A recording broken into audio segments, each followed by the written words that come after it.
நான் ரொம்ப ஒல்லியாக இருக்கேன், வெயிட்டை வந்து கெயின் பண்ணணும், கெயின் ஆக மாட்டேங்குது, நிறைய ட்ரை பண்ணுறேன், எல்லாமே ஃபெயிலியர் அப்படிங்கிற நபரா நீங்கள்? 2013 வரைக்கும் என்னுடைய வெயிட் வந்து 55 கிலோ தான் இருந்தது. அதுக்கப்புறம் 2.5 மாசத்துல 15 கிலோவை நான் வெயிட்டை கெயின் பண்ணி ஐடியல் வெயிட்டை நான் ரீச் பண்ணேன். அதோட சீக்ரெட் என்னங்கிறத இப்போ நான் உங்களுக்கு சொல்ல போகிறேன். அதாவது ஃபர்ஸ்ட் வந்து என்ன விஷயம் அப்படின்னா, வெயிட் கெயின் பண்ணுறதுல பண்ணுற மிஸ்டேக். எடுத்தோடனே ஜிம்மில் போய் ஜாயின் பண்ணலாமா அப்படின்னு சொல்லி நான் நிறைய மிஸ்டேக் வந்து பண்ணிட்டு இருந்தேன். ஜிம் பண்ணுறேன், ஆனால் அந்த நேரத்தில் வந்து என்ன ஆகுது அப்படின்னா, மசில்ஸ் வந்து டைட்னிங் ஆகுது, ஆனால் மசில்ஸ் வந்து எக்ஸ்பேண்ட் வந்து ஆக மாட்டேங்குது. இந்த மிஸ்டேக் வந்து ரொம்ப நாள் பொறுத்து நான் கண்டே பிடிக்க ஆரம்பித்தேன். அதுக்கப்புறம் என்ன பண்ண ஆரம்பித்தேன் அப்படின்னா, என்னுடைய ஃபுட் ஹேபிட்டை நான் சேஞ்ச் பண்ண ஆரம்பித்தேன். பெரிய வந்து பார்த்தீங்கன்னா சப்ளிமெண்ட்ஸோ, அதுக்கப்புறம் வந்து நிறைய காஸ்ட்லியான விஷயங்களும் நான் ஃபாலோ பண்ணல. ஃபர்ஸ்ட் என்ன பண்ணேன் அப்படின்னா, 3 வேளை நல்லா வந்து சாப்பிட ஆரம்பித்தேன். அதுக்கு முன்னாடி வந்து பார்த்தீங்கன்னா நான் சாப்பிட்ற ஆள் கிடையாது.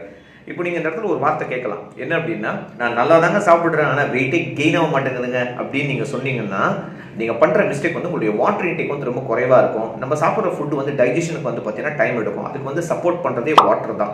தண்ணியை வந்து ஒரு நாளைக்கு எவ்வளோ குடிக்கணுமோ அந்த லெவலில் நீங்கள் கம்ப்ளீட் வந்து பண்ணணும். அது மட்டும் இல்லாமல் மெயினான விஷயம், 3 hours ஒன்ஸ் வந்து பார்த்தீங்கன்னா ஹெல்தி ஸ்நாக்ஸ் வந்து நம்ம சாப்பிட்டுட்டே இருக்கணும். உதாரணம், அவுச்ச வேர்க்கடலை, அதுக்கப்புறம் அவுச்ச மூக்கடலை, இதெல்லாம் வந்து நம்ம எடுத்துக்கணும். ஒரு நாளைக்கு மறக்காமல் 3 செவ்வாழை வந்து எடுத்துக்கணும். அது மட்டும் இல்லாமல் நான்வெஜ் எடுத்துக்கிட்டோம் அப்படின்னா அவுச்ச முட்டை வந்து பார்த்தீங்கன்னா 3 சாப்பிட்றது மத்தியானத்தில், அதுக்கப்புறம் மீன், அதுக்கப்புறம் வந்து பார்த்தீங்கன்னா சிக்கன், இந்த மாதிரியான விஷயங்களை நம்ம ஆட் பண்ண ரிசல்ட்ஸ் வந்து ரொம்பவே நல்லா பார்க்கலாம்.